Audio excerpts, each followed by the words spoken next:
it is. I'm Hood. I'm the boy. He's the boy. And we're back. We are here to talk about what we are excited for, at least in terms of the movie sphere, coming in 2026, as well as give our general thoughts on movies for this year. But yeah, I got my list here. He's got his list, and we're just gonna talk about some stuff. We'll start off about with movies that we saw this year. The things that he really enjoyed, stuff I enjoyed. There were a bunch of movies that he saw that I didn't see. There were a few movies that I saw that he didn't see. We're just gonna rattle off these lists, kind of talk about them, things that we liked, things that we didn't like. In order, I am going. This is gonna be so hard. At number 4, I will put Five Nights at Freddy's 2. Wow. I don't agree that this movie is as bad as everyone says it is, but that's also because, as you can see, big fan of the game. I love the games. I love the content. I think it's a lot of fun. And I think the movie is incredibly serviceable for what it's trying to be, which is a cheesy introductory horror film that, is for the fans. There's a bunch of fan service. There's a bunch of really cool and quirky moments. Freaking Matt Pat, who is a very prolific Five Nights at Freddy's and just like theorist in general, he is in the movie. Kellen Goff, who is from the games, not a character, but he voiced some animatronics in the games. He made his way into the movie. They also got Megan Fox somehow, which I'm like, that's crazy. Oh, I know what number 1 is. I just want y'all to know. I will admit if I'm wrong, but I know what number 1 is. So top 3. At number 3, I'm going to put The Thunderbolts. I absolutely loved that movie. I think, and it's crazy because my top 4 movies, 2 of them are Marvel films. I think Fantastic Four, which is on the list, and Thunderbolts, which is on the list, were 2 movies that came out at a time where Marvel really was scraping the bottom of the barrel. And they just figured out how to make Marvel feel fun again. The last few things that we got before that, not including Civil War, because I still haven't seen it yet, which is why it's not on my list. Not Civil War, Brave New World. A lot of what Marvel was pushing out, it was starting to get really boring, really dry, really dull. These characters weren't really super interesting. And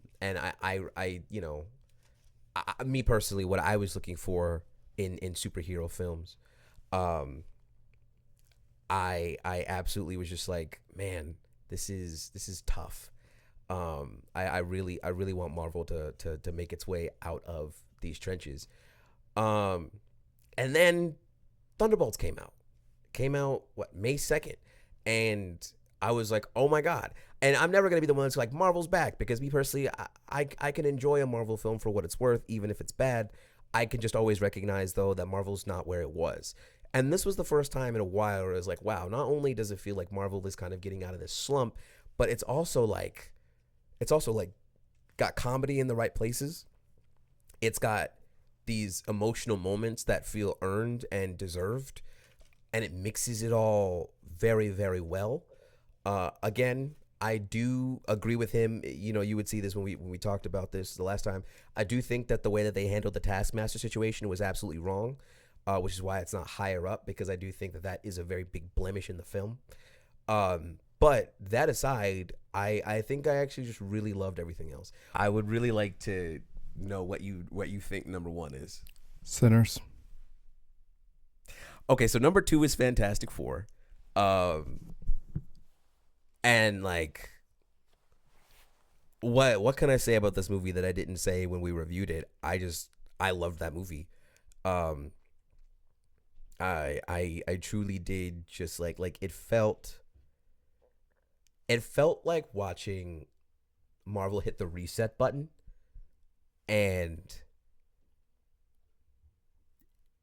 I felt really connected to everybody. If I had to say one thing about the movie in hindsight that I wish I would have got more of, I wish we would have gotten more of the Thing. It kind of feels like he takes a bit of a backseat in this film, to the larger narrative of making Johnny feel more competent, and Reed and Sue with their baby. So it just kind of feels like the thing is just there. Not that he doesn't offer anything to the movie, but it feels like what everyone else offers is drastically different. Not also not talking about Silver Surfer or Galactus, just out of the main four. I wish we would have gotten more of that.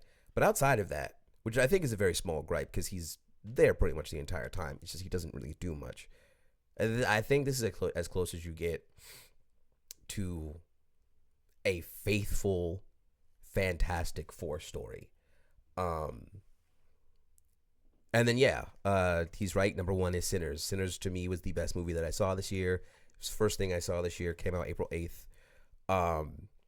And it's the closest thing to a perfect movie that I think that you can get to. I'm not going to talk too much about it because he hasn't seen it, and it's something that I've been trying to get him to watch. But in terms of, for the people who have seen it, and I'm going to talk vague enough, in terms of storytelling, in terms of theming, in terms of music, in terms of everything that is used as a device to tell the story and move the plot along, as well as the acting, as well as the soundtrack. This is such a good movie